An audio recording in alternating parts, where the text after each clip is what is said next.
ምን ሆነሽ ነው? ሰዎች ናቸው እንዴ? እስኪ እንደዚህ እስክትሆኝ ድረስ እኔ እኮ ምንም አውቀው ነገር የለም። መሲ ምን ሆነሽ ነው? እንኳን ደህና መጣሽ። ደህና ነኝ ነበርኩ ስትይኝ የነበረው። አንተን ላለማስጨነቅ ብዬ። እንዴት አላስጨንቅም? ያለሽውበት ሁኔታ በግልጽ አትነግሪኝም? እንደዚህ እስክትሆኝ ድረስ እንዴ ጤነኛ ሆነሽ አይደል ሄድሽው? መች ነው እንደዚህ ሆንሽው? እንደምታስበው አይደለም ዳጊ። እንዴት አልነገረኝም? ሰላም በምን አውቃለሁ? ሰው እኔም እኮ እንደዚህ ነው የማያት። ምንድነው ነገር ይወው በማለት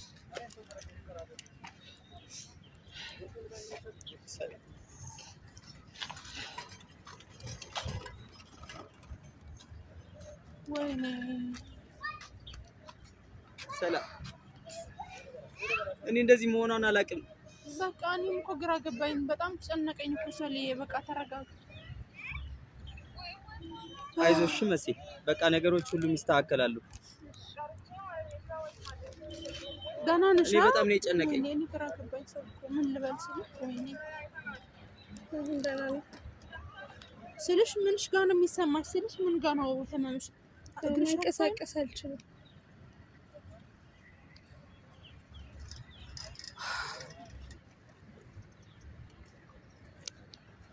ዳጊ እንዴት አልነገርከኝም?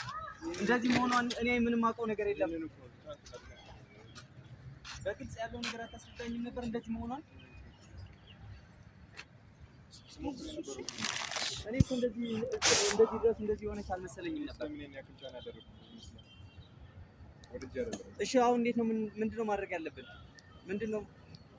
እሺ ነው እንዳትጨናንቅሽ የሆነ ነገር አድርጋለሁ።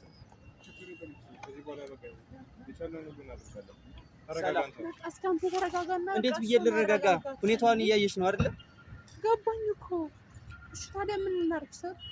በቃ እሷን ፊት እንደዚህ አይነት ሪአክሽን ማሳየት የለብንም። ልጅቱን እንኳን ደህና መጣሽ ነው።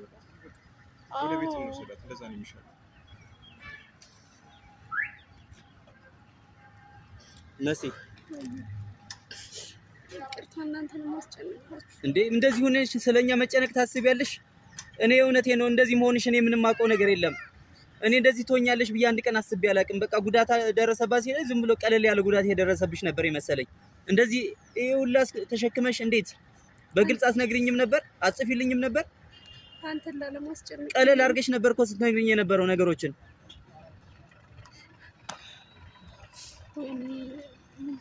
በጣም ከባድ ነው። እኔ እሰራለሁ፣ ቀይራለሁ፣ ራሴን ቀይሬ ቤተሰቦቼን ቀይራለሁ።